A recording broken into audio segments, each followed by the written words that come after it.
Craven Park shrouded in fog, but the match is on, just.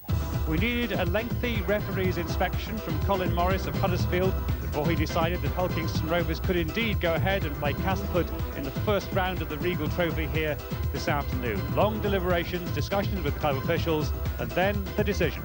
We're going to start. Obviously, fingers crossed.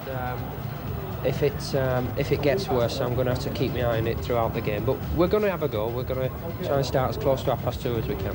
So, all eyes on the Regal Trophy here at Craven Park for round one's match of the day. Hull Kingston Rovers against Castleford, who already won a cup this season. Graham Steadman's sparkling form inspired Cas to their Yorkshire Cup triumph, but today they must show they can do it without him. After an appeal, it's a 2-match suspension for Steadman for this tackle on Warren Wilson of Halifax. The referee sending Castleford on the Regal Trophy trail without their leading try-scorer. Already missing Lee Crooks. A neck injury means Cas must still wait for the return of this kind of scoring power. And another key figure in both their earlier wins over Rovers this season, Keith England, is also injured this time. So, much responsibility rests on this man, Taweri Nikau, vice-captain of New Zealand and today, captain of Castleford. Yeah, he's a professional player. He's captain, vice-captain in New Zealand. He's played in the 3 countries. He's played in Australia and he's played in New Zealand and also over here. So he's the most experienced player in the team. So that's the reason he's captain.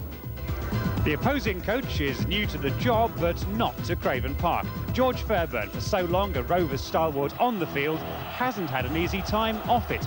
The club's desperate finances forced the departure of 10 players, mostly first-team regulars like Anthony Sullivan, now a Great Britain World Cup winger. The pack has suffered too. The unstoppable Brian Niebling, so valuable in helping less experienced forwards, is back in Australia.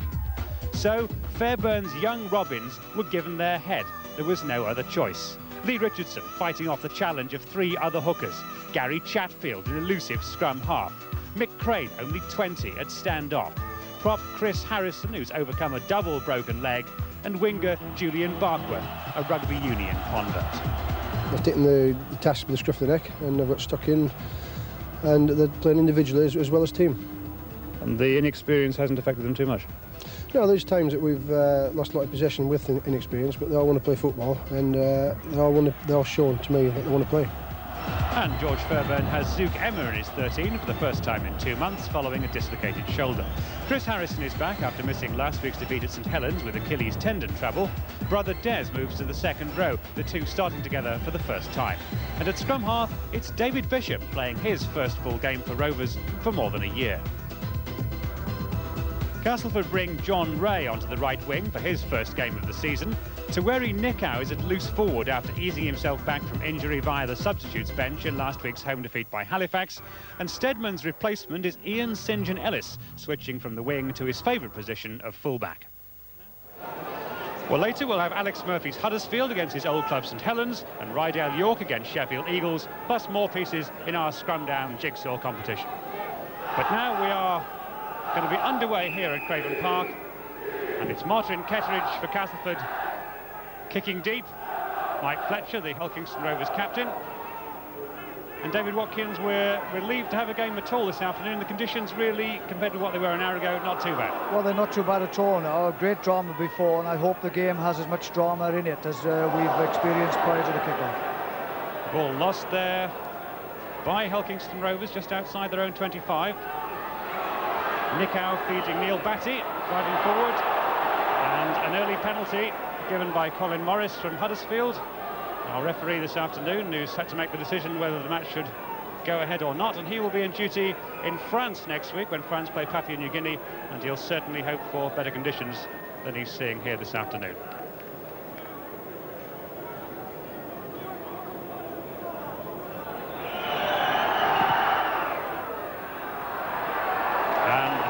Are up, and Castleford, thanks to Martin Ketteridge, in front by 2 points to 0. Well, that's the best start they could possibly have, because when you have a cup tie, it's always nice to get early points on the board, especially when you're playing away from home, and Castleford have done just that.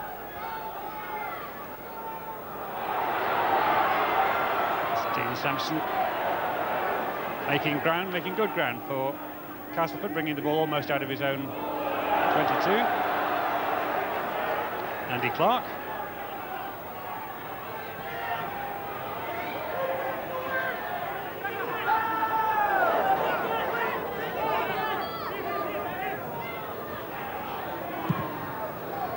Ketteridge with the long kick, having extra kicking responsibilities, David, this afternoon, not just as a place kicker, but also with Graham Stephen absent, looking to gain ground as well. Well, that's right, yes, it is a difficult job for him. It's the sort of thing you have to have your wits about you, because you've got to know exactly when and when not to kick, especially in cup ties, because you've got to relieve your forwards from any pressure at all, and by long kicks up the field, Ketteridge is looking to do just that.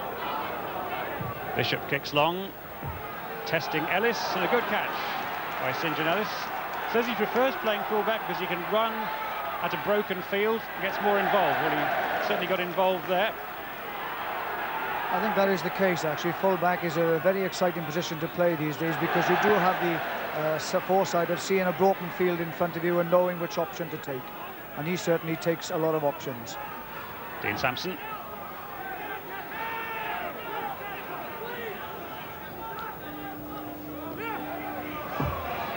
Tony Smith, good burst.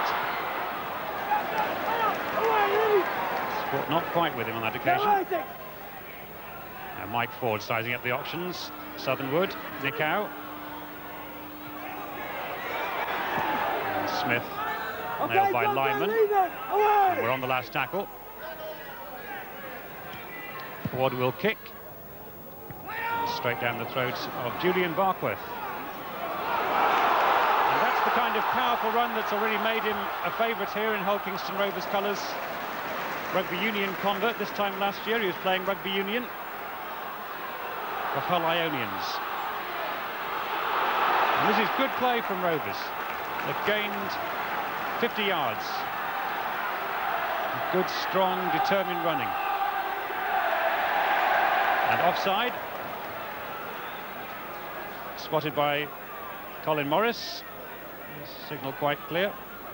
Well, that was a superb bit of play then by both sides. Castleford putting a lot of passes together, and then finally not a terribly good kick to the touchline, and Julian Barkworth set off in a long sloping run, beating a number of people, and enabled Hull KR to get a position where now Cass have creeped off sides, allowing them now to have a kick at goal. And it'll be Mike Fletcher to attempt to bring the scores level. And he'd certainly fancy his chances from that sort of range. But not this time.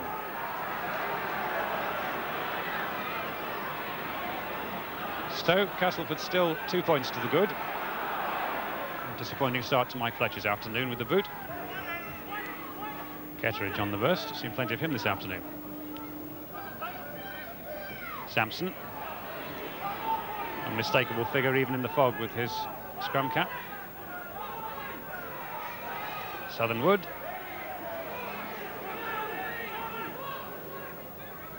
You'd have thought, David, when the draw was made that Castleford would have been very hot favourites, but since then they've lost a few men. Rovers have got a few coming back. That's right, yes. They're without three test stars in England, Lee Crooks and, of course, Graham Steadman, and it must have some effect on them, but they've really started off well. They've settled down to a good team game, and they're moving the ball well. Neither side have created any chances. Hull KR have gone in and tackled very, very sternly, but Cass seem to be settling down that little bit better. And they have Rovers pinned back 10 yards from their own line. Soje, well taken. The ball came low to him and he almost got away. And once he's away, there's not much catching him. Emma.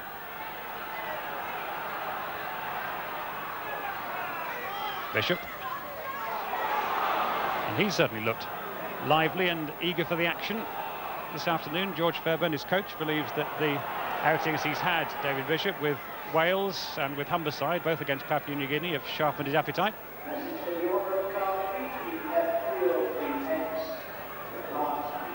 Castleford's put in at the scrum. Colin Morris not happy.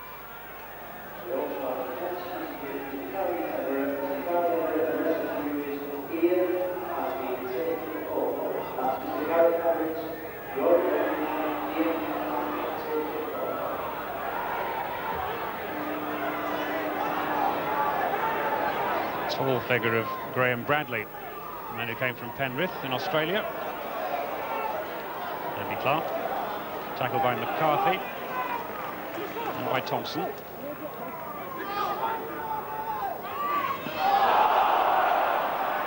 Huge cry of forward from the stands beneath me. The referee isn't interested. Sampson again. There's a planned move here by the look of it. Passer away with Neil Batty, and they're in under the posts with Tony Smith.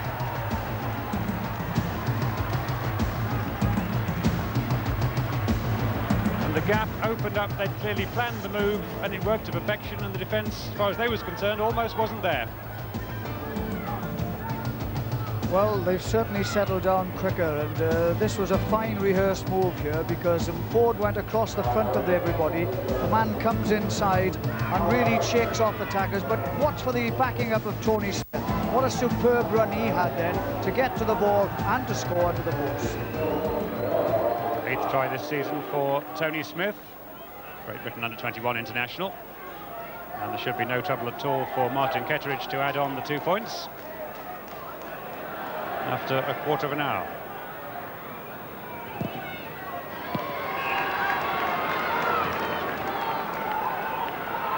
Castleford then 8 points in front, and a very satisfactory start to the afternoon for them and for Martin Ketteridge in particular. Well, a well-rehearsed try this, but it's the angled running of Batty here and the good following up by Tony Smith, which takes him over under the sticks.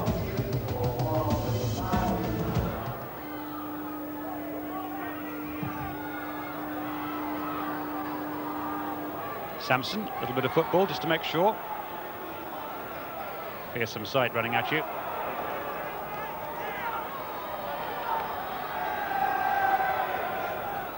And the Rovers fans now will need to get behind their team, who have already lost twice to Castleford this season, in the Yorkshire Cup and in the Stones Bitter Championship. Yes, the thing is Cass have settled down quite well. It was a well-rehearsed move that created that try then, and their teamwork has been superb. Hull KR have been going in 1s and 2s, and perhaps it's time now for them to concentrate a little bit on trying to work their way through this Castleford defence when they have the ball. That's Des Harrison, the older of the two brothers.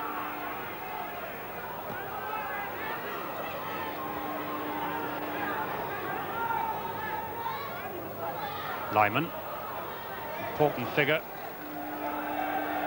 One of the men who dictates the Hull Kingston Rovers moves from loose forward. McCarthy, Bishop. And McCarthy was there again to help out. And the ball kept alive. It's Crane, tackled by Clark. Bishop tries the little kick through, looking for Soje. But John Ray was there. His positioning good for Castleford.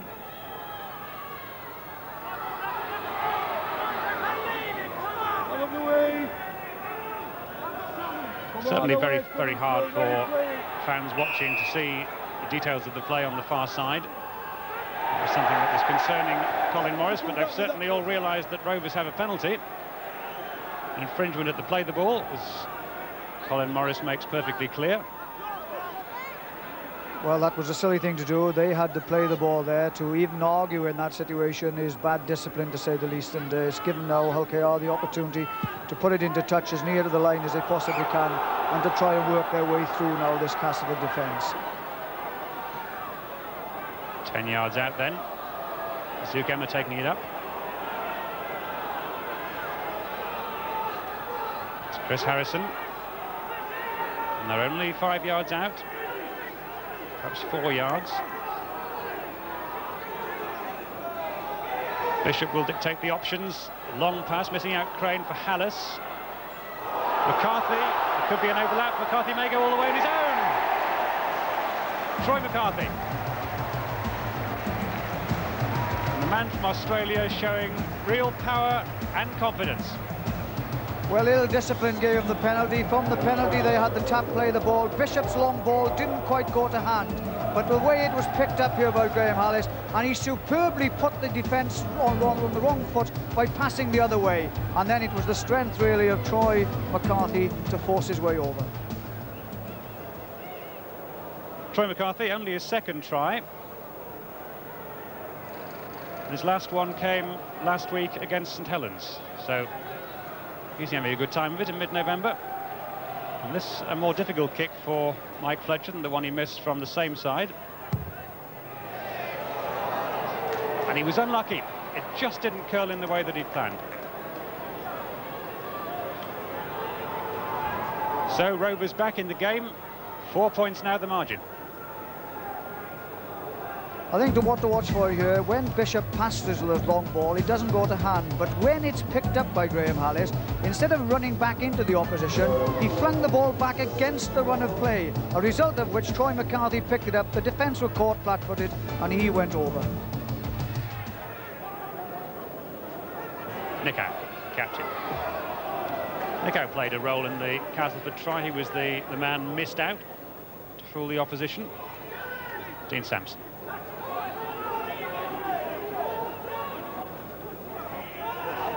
Mike Ford, nowhere to go, and they got a bit confused amongst themselves, Castleford, and Rovers have the ball. And that's the sort of sloppy play that will certainly annoy Darryl van der Veld, Castleford coach. Crane,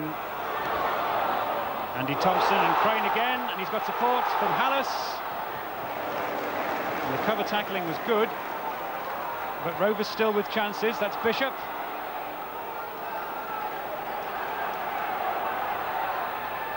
Getting very murky. Lyman waiting for it to bounce. There's an overlap, I think. McCarthy well tackled, though, well spotted by David Nelson. High kick from Lyman, and that should be Ellis's ball, and is.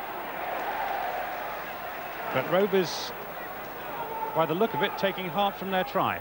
Well, a good attacking spell then by Hull Kingston Rovers, and Bishop again to the forefront of that, along with Mick Crane. A good run by him as well. A little sloppy passing at the end of it, I suppose, let them down, but still they are, as I said, trying to contain Castleford by keeping them in the half. And now Cass have a chance. Clark has support from Simon Middleton, just couldn't release the ball, and there's a knock on by Kettridge as he tried to support, and the chance is gone. And again, Castleford allowing Hull Kingston Rovers back into the game. Well, that was a superb run then by Andy Clark. He delayed the pass the first time. I think had he let it go then, it might have put them under even greater pressure, Hull Kingston Rovers. It wasn't to be. He fell with the ball, it went loose, and it allowed Hull Kingston Rovers really to get off rather lightly. Certainly did seem that Simon Middleton on his left might have been the better option, but that's all gone now. That's all history, and the referee ruling, I think, that we've had a forward pass, and therefore a Castleford put in at the scrum.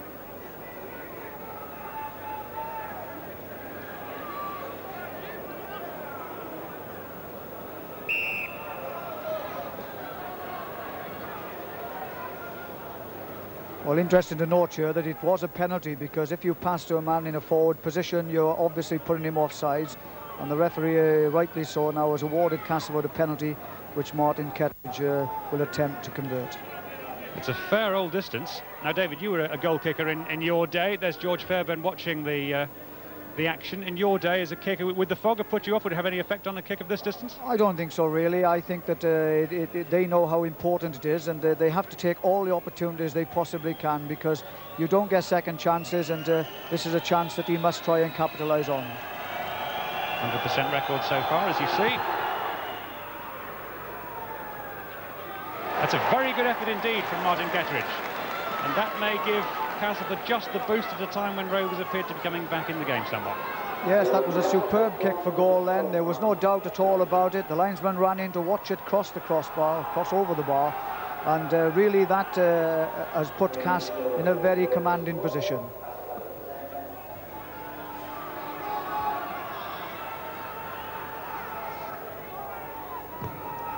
Fletcher restarts, and the ball going straight out of play, and that is sloppy.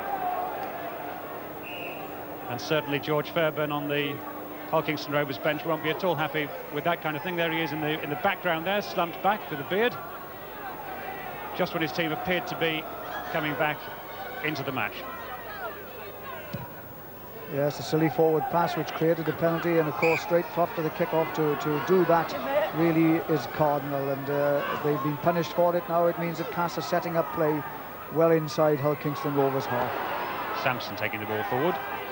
Particularly disappointing for Rovers, who've tried very hard to create some variety from their kick-offs this season, one of the few clubs who have. Mike Ford. Nick out. On the burst is Batty. Ellis supporting the attack. Ford, Nick out, and he'll take some stopping from there. Bishop in there doing the tackling. Coming back this way with Ford. Batty, and Sampson, is he over? Not quite. And the referee has given a penalty, and they're over. And I think under there, it's Graham Southernwood.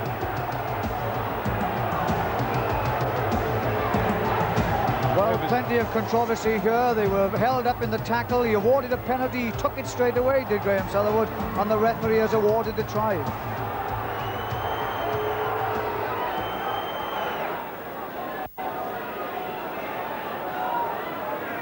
And Martin Kettridge, you put your money, wouldn't you, on him maintaining his 100% record from that range and that angle, the right side for a right-footed kicker. No mistake. Well, it's so important, these extra kicks, and he's kicked superbly today. Fog or no fog, everything has gone between the uprights. Just watch this now, because this was bad defence really on Hull KR. They stood and watched. The forward comes through here now, and he's held up just short. It wasn't the very best of kicks, but it bounced kindly for them, and then was held up here on his back as Sampson. The referee now awarded a penalty for a high tackle. Now, whilst Hull KR were thinking about it, Graham Southernwood took it back, tapped it, and went over whilst everybody was arguing the referee. Nothing wrong with that at all. Troy McCarthy, the only one who'd spotted the danger, and he spotted it too late.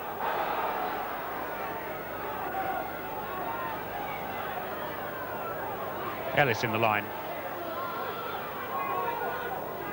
Enjoying the extra bit of freedom that he has from playing full-back rather than on the wing, replacing Graham Steadman this afternoon.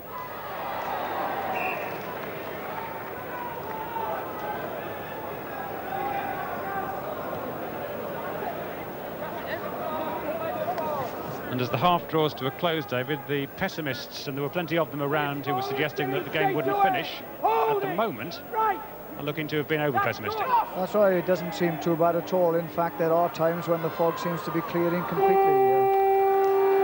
Julian Barkworth tackled as the hooter goes to end the first 40 minutes.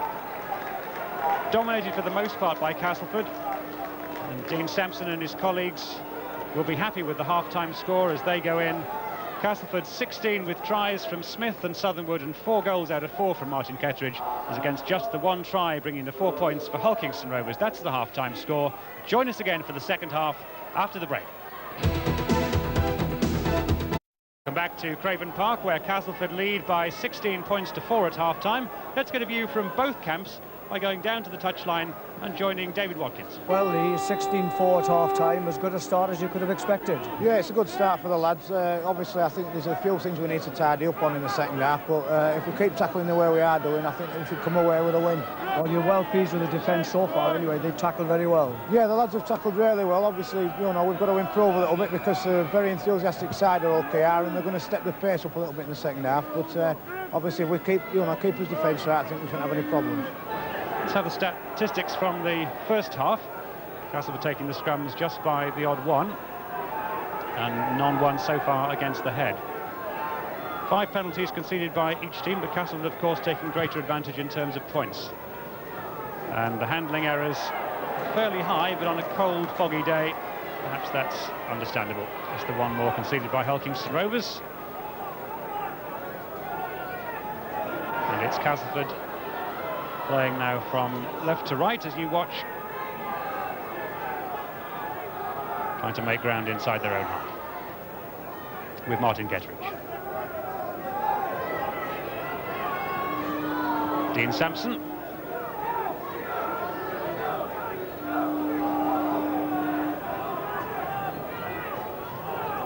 Forward for Nickau, and they've been the fulcrum of the Castleford effort this afternoon.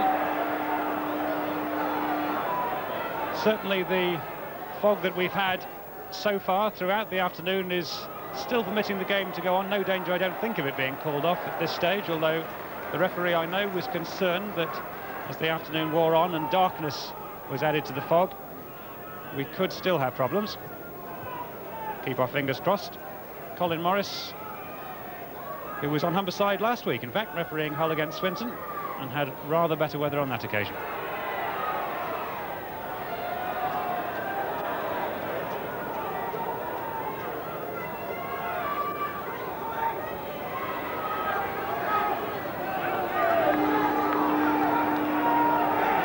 Pleased to see that David Watkins has regained his breath, I think, and rejoined me here on the commentary position. David, very important for Rovers not to concede any early points through sloppy errors at the start of the second half. Well, that's right, Jed Byrne did say that. They were rather concerned, and that took a part of the half-time talk.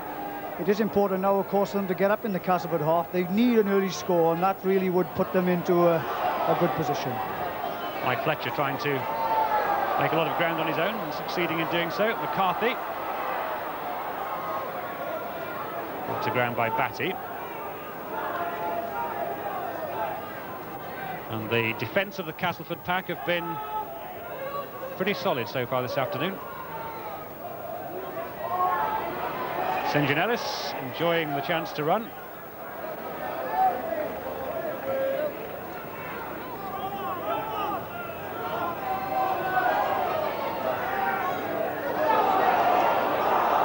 John Ray under there, and he certainly felt that. And he's also lost the ball. Bishop selling the dummy successfully, and he is a powerful runner for a scrum half.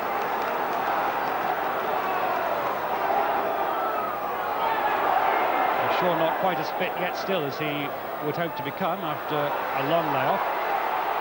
Long pass out, McCarthy, and Julian Barkworth had just gone too far forward to take the pass, because that was a real opportunity there. Yes, it really was. They'd made a lot of ground through Bishop's strength up this left-hand touchline here. When the ball was moved across, there was the overlap, and that was sighted on the outside, but the pass didn't go to hand, and that was unfortunate. Batty finding Mike Ford. And there are chances here for Castleford. Bradley turning back inside, Ford again. And we're on the last tackle. What will Cass do here? It'll kick through from Southernwood and neatly controlled like a footballer by Chris Harrison.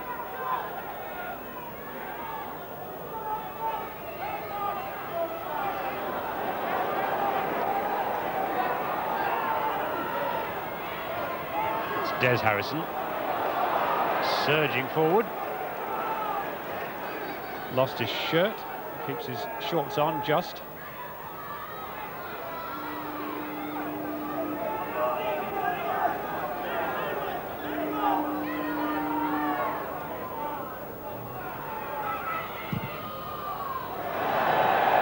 Ball straight out on the full. The cheer goes up from the Castleford contingent below us, who've had to contend with fog and a road crash on the way here to get here,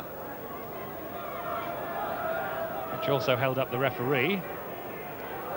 Apart from that and the floodlights failing, we've had a very smooth afternoon. Floodlights now, glad to say, back in full working order.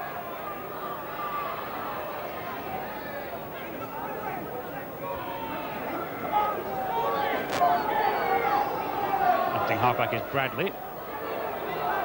Nailed immediately by Graham Hallis, who played for the Great Britain under-21s at Headingley against Papua New Guinea a few weeks ago. Long pass by Ford for Nickau. We've seen that tactic pay dividends before, and I think it may pay dividends again. It's Tony Smith again, and support from Middleton. And it's a long way, and it's foggy, but I think that's Simon Middleton, who has taken a knock in the process.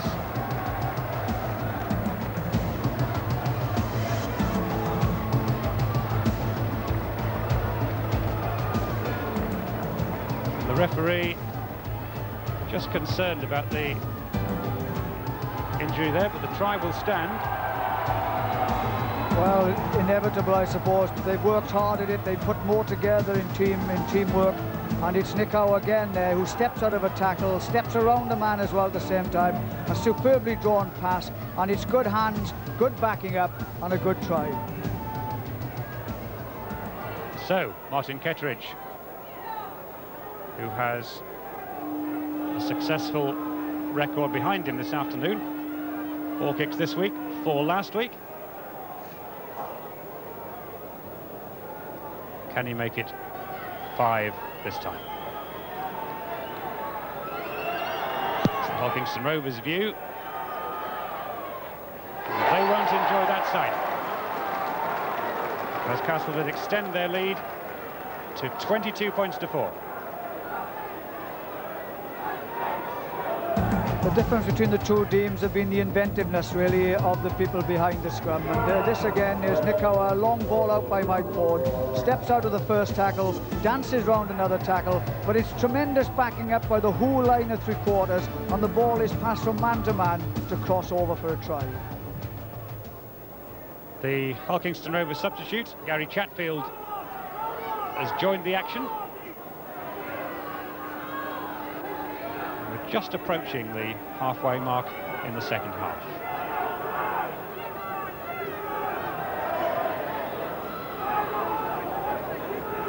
Sukam are taking it up, and we're on the last tackle. Chatfield. And I don't know whether he quite meant that, but it broke nicely for Hulkingston Rovers, because John Ray just for once found his handling letting him down.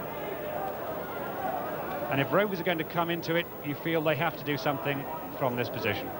Yes, they do. I think a lot depends on an individual being able to break the line, but they haven't been able to do this really, and it's proved easy fare for the Castleford defence. Maybe Crane can do it now. Not this time. He did exactly that in the last home game against Wakefield from that sort of range. So he has it in him. Here's Lyman, who also got a try in that match.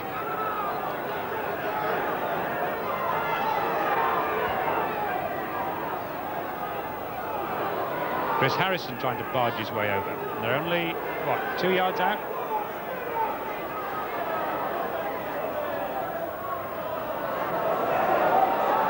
And Castleford successfully getting men across to cover. Thompson. And is Andy Thompson over? Not quite. Colin Morris right there. We're on the last tackle. Little kick through by Bishop. And it's easy enough for St. John Ellis, and he manages to break ground sufficiently. Will he be pushed back over his own line? No. Referee calls held. And the referee looking to the touch judge. And the decision is a penalty to Castleford. Well, I think that just sums up really some of the Hulkingston Rovers work. They were going one at a time all the time then. One man charging for the line, another man charging, when it was crying out really for the ball to be moved out wide and to stretch the defence. It was at its tightest near where the play the ball is, and Castleford coped with it very well. Sure that Bright Soje and Julian Barkworth on the wings would agree with that. They'd have liked a chance for a run in that situation, but it didn't come. And Southernwood is able to bring the ball away for Castleford.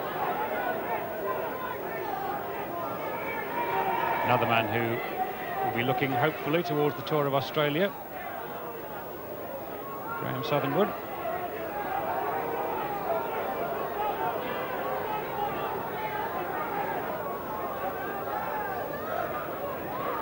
Nicow.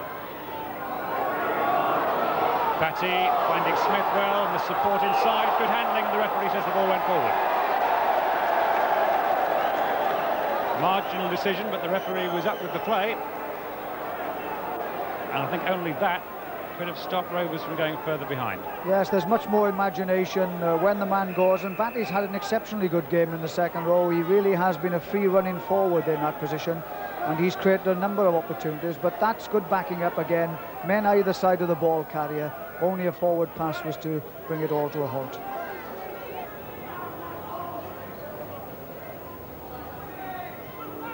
Throw back again, and the ball Just going loose, and as Barkworth grabbed it for Rovers, he has indeed. Sugema involved on that far side. And the crowd go just that little bit quieter when the ball's out on the far side, the crowd on this side, because they find it that much harder to tell what's going on.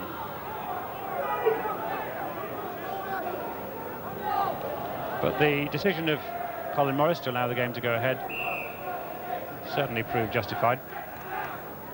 And some concern there about the injury. Some considerable concern about the injury to Chris Harrison. The doctor has been called on. He came on very quickly.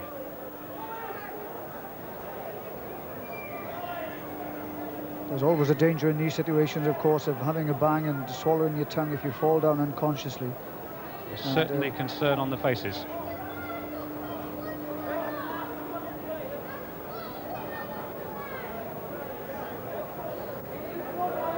Just see it again, shall we?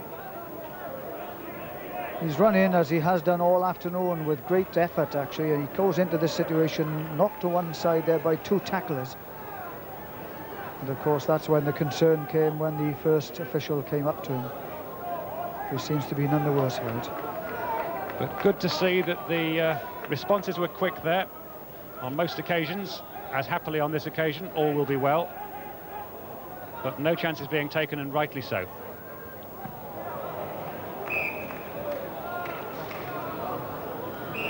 And we talked about no chances being taken. George Fairbairn taking no chances at all, and understandably is going to bring on Paul Vanett in place of Chris Harrison. He may have looked okay,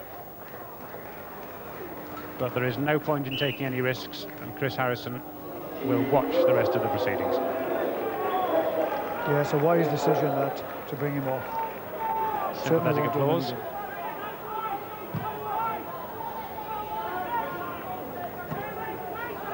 Would you have had a doctor on as quickly as that in your playing day, David? I think it was always the case that they came on rather quickly, but of course they can come on now whilst play is still going on, and that's even a better idea. Richardson finding Des Harrison, who will play on while his brother watches. That's Bishop. And Rovers, I fear it may only be a consolation try now, but the crowd would certainly like to see one. The Rovers contingent, and that's most of them. There's acres of space on this far side, and it's a gift for Julian Barkworth. Is he in? No, he's not. The flag's up. Well, and there's a foot in touch. Well, he didn't score, but I think that was the best idea they've had all afternoon, was to move it out wide, because when they did then, it did create a chance. Apart from that, they've created very few. Let's just watch this again. The ball is moved out very quickly here, and it's a long overhead pass here, which cuts out, look, 1, 2, 3 men, and does at least give him the opportunity to go in for the corner, although he is pulled into touch, and the touch judge was there to officiate. Great credit to David Nelson, who got across there, spotted the danger, and saved a certain try.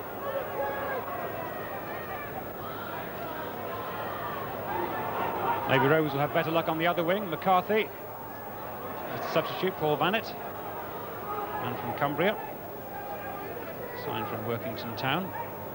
McCarthy.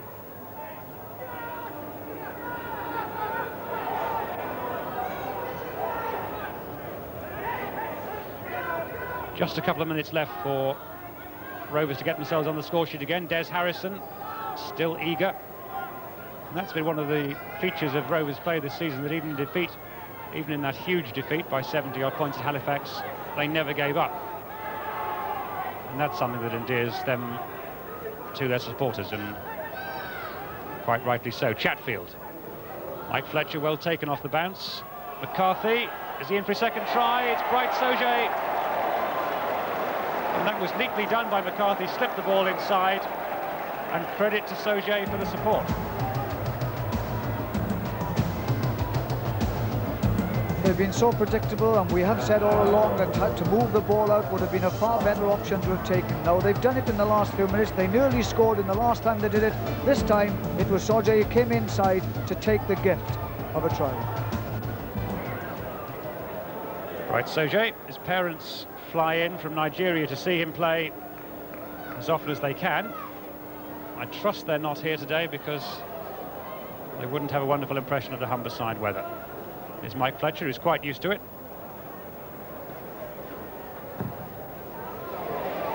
And almost in the last minute, he gets his first points on an afternoon where he was hoping for 10 to make 1,000 for his club. So, Hulkingston Rovers 10, Castleford 22 with only seconds to go.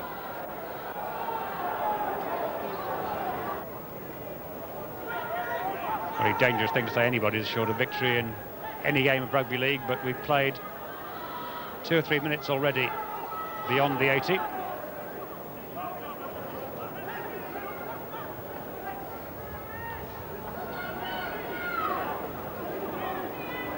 And that we played at all is something that wasn't to be expected at all at 2 o'clock. So 3,500 people who've come through the fog have seen Castleford make their way successfully, and let it be said, fairly comfortably by a 12-point margin into the next round. And David Watkins can tell us where he thought the match was won and lost. David? Well, it was without any doubt the superior teamwork of Castleford producing a good early try. They contained the Hull Kingston Rovers, who, it must be said, for most of the afternoon was far too predictable. So there's the facts and figures of the afternoon. 22 points for Castleford, tries from Smith, Southernwood and Middleton. 5 goals from Martin Kettridge. A good afternoon with the boot. Just the 2 tries from McCarthy and Soje late on. 1 goal for Mike Fletcher. Hull Kingston Rovers 10, Castleford 22. Generally a professional performance and a deserved victory, I thought. Yeah, I think we stuck to our game plan and we did the right things, really. Our kicks were nice and deep. We had a good kick and chase game, which obviously pays dividends in the end when their forwards, they couldn't really get out of their own 25. If we feel the conditions are going to be bad, we tend to train in those conditions during the week. We prepare well. If we do a preparation, we generally get the results. So not too much of a problem for us there. I don't think we moved up as quick as we've planned on all week. We planned on moving up a little bit quicker. They've cut us off in our acting half moves. They've come in and cut us off properly, and they've done a good job on us, and they've got the right result for them today. Did you take any particular heart from it? Any areas where you thought there was encouraging signs? Oh yeah, there was 1 or 2 individual things today that worked well, and some of our moves did come off, and as you said, inexperience told in the end of the day. So something to build on. That's something we're going to look forward for next year and the year after. We'll be looking towards next week now and hoping for a good draw, but nonetheless, whoever we get, we'll be out there doing his best, and the lads will all be pulling together and trying to do Castleford proud. Here's our regular statistical analysis. Castleford took the scrums 10-7, with none won against the head by either team. Rovers conceded 2 more penalties. 4 of Castleford's 7 were for offences at the scrum, and Castleford made 3 more handling errors, perhaps because they moved the ball between the hands more often.